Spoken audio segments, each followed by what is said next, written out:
So what we're talking about today is the graphs and the terms of those graphs of our polynomials. We've looked at end behavior, but we want to know what's happening in between the ends, what happens in the rest of the graph, and get a sense of what that might look like so that we can understand the graph and parts of it that we'll talk about later.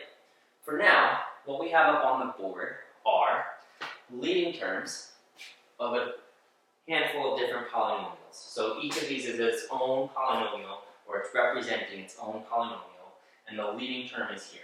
So we've got a few even leading terms, x to the squared to the fourth and to the sixth, and a couple odd leading terms, x cubed and x to the fifth. And what we have here is the end behavior that's represented for each of these leading terms. So you'll notice for our even exponent leading terms, we have both going up and behavior, both going up and behavior, both going up and behavior. And for our odd polynomials, we've got one down, one up, one down, one up. So our end behavior is represented here. We're going to look at what happens in between. Anytime we've got an x squared polynomial, it always does the same thing. In order to go from up to up, we have to do a term. And for our x squared polynomials, we are going to do a single term. How many terms? One. It's impossible to do two terms and then get from up to up. That's reserved for our x cubed polynomials.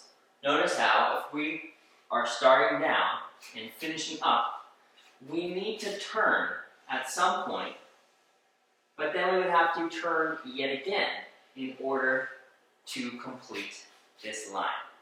So our x cubed leading term polynomials, most of the times they'll have two terms.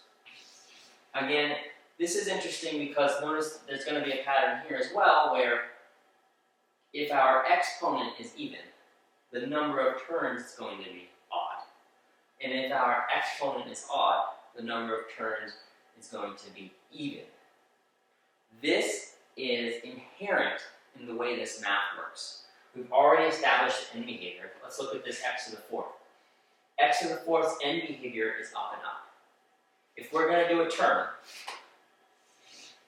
well, let's do another term. And at this point, the only way to connect it would be to do a third term. We always have to have this relationship between an even exponent and an odd number of terms. So here, let's go to our next one, x to the fifth, that's odd. So the number of terms is going to have to be even. It's the only way you're going to be able to get from down to up is with an even number of terms. Check it out. One term, two terms, three terms, necessarily four terms to get going in that up direction. So as soon as we establish our end behavior, we already know that the number of terms in between those ends is based on this exponent as well. For an x to the sixth polynomial, oftentimes we're going to have 5 terms. 1, 2, 3, 4, and 5 to get us going up for our end behavior.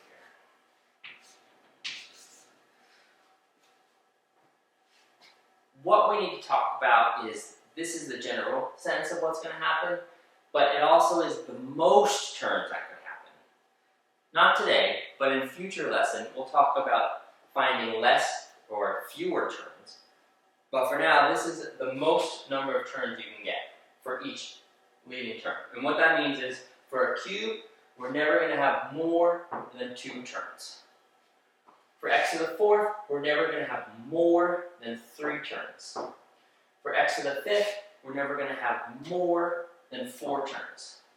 For x to the sixth, we're never going to have more than 5 terms. You get the picture? We can only have up to the number that's the exponent, and always one less. And the relationship is, if your exponent's even, your number of terms is odd. If your exponent is odd, your number of terms is even. So this is a general sense of how many terms at most we could have for a polynomial. I'm going to step back and you can see the whole board.